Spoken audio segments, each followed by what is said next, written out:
My older brother Jake vanished 10 years ago. He was 23, full of life and adventure. The kind of guy who could disappear into the wilderness for days and come back grinning with stories that made the rest of us jealous. He loved the outdoors, hiking, climbing, kayaking. Washington's Cascade Mountains were his playground. I remember the day he left for that trip. He texted me a picture of his backpack, loaded to the brim, and gave a thumbs-up emoji. "Back in a few days," he wrote. I was still in high school, 17 years old, and Jake was my hero, not just my brother, but my best friend. Losing him felt impossible to imagine.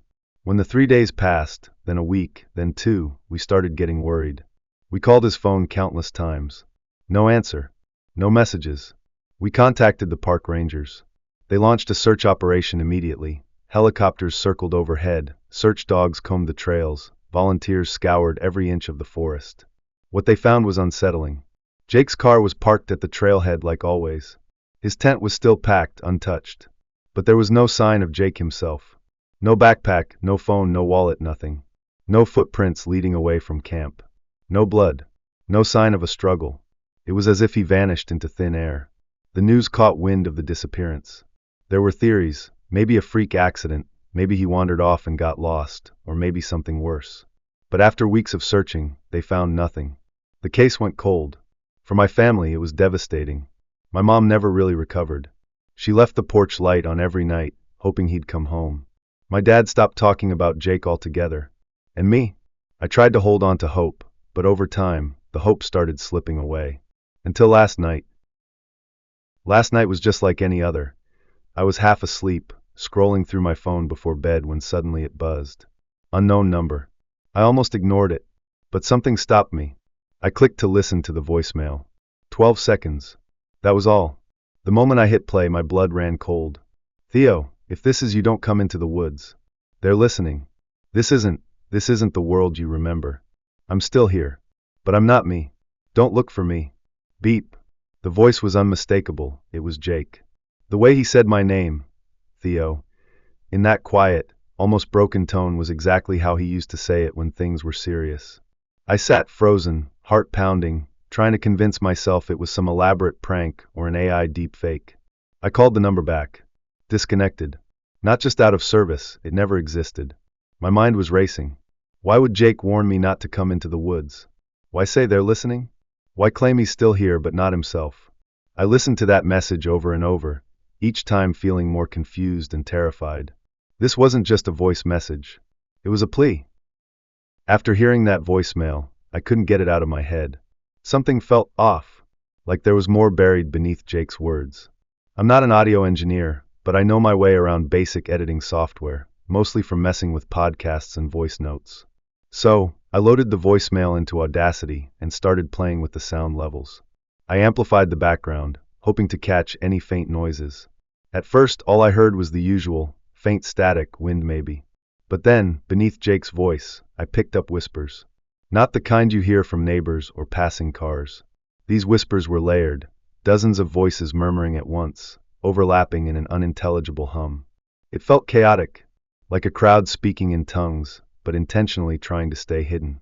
I slowed the recording down, looped sections, and reversed parts of the audio, desperate to make sense of it. Still, no clear words came through. But then, after isolating one particular moment near the end of the voicemail, under the phrase, "Don't look for me," I boosted a faint whisper.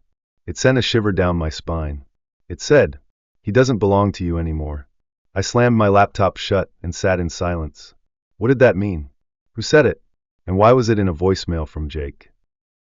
Obsessed with finding answers, I couldn't stop at just hearing whispers. There was one last thing I wanted to try, something that sounds ridiculous, but felt right at the moment. I reversed the entire voicemail. It was like flipping a mirror. Jake's voice warped and stretched backward, sounding like gibberish at first. But then, at around 7 seconds in, the distorted sounds gave way to a chilling silence. Out of the silence came a voice. Clear. Crisp. Unnatural. He belongs to the forest now. The voice was deep, almost guttural, nothing like Jake's tone. It was like it came from some dark, hollow place. It wasn't whispered or muffled. It was deliberate. I froze. That phrase echoed in my mind over and over. The voicemail wasn't just a message.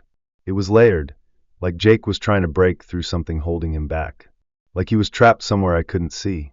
And whatever that voice was, it was the thing keeping him there.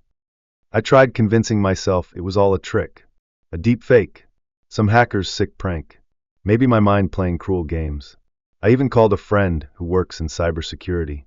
He took one look at the voicemail's metadata and said, "It's like it doesn't exist. No carrier logs, no digital fingerprints. It's impossible." It was like the message materialized out of thin air just for me.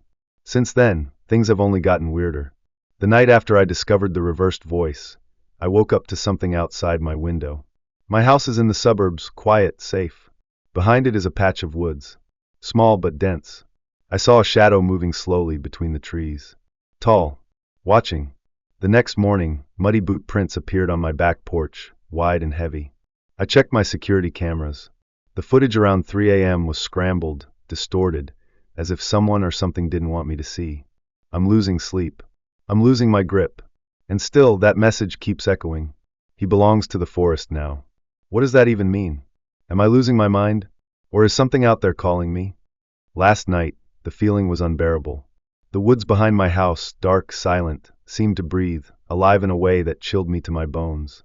I kept hearing whispers, faint but urgent, like voices calling me out there.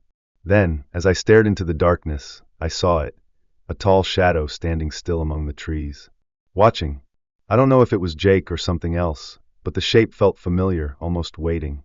This morning, I found a piece of torn fabric snagged on a bush just beyond my yard, a fragment of a worn hiking jacket. It looked like something Jake would have worn. Part of me wants to follow those whispers, to walk into the forest and find answers. But another part remembers his warning. Don't come into the woods. They're listening. This isn't the world you remember. I'm trapped between hope and terror. If I go in, what will I find? Will I come back? Or will I join him, lost to whatever holds him there?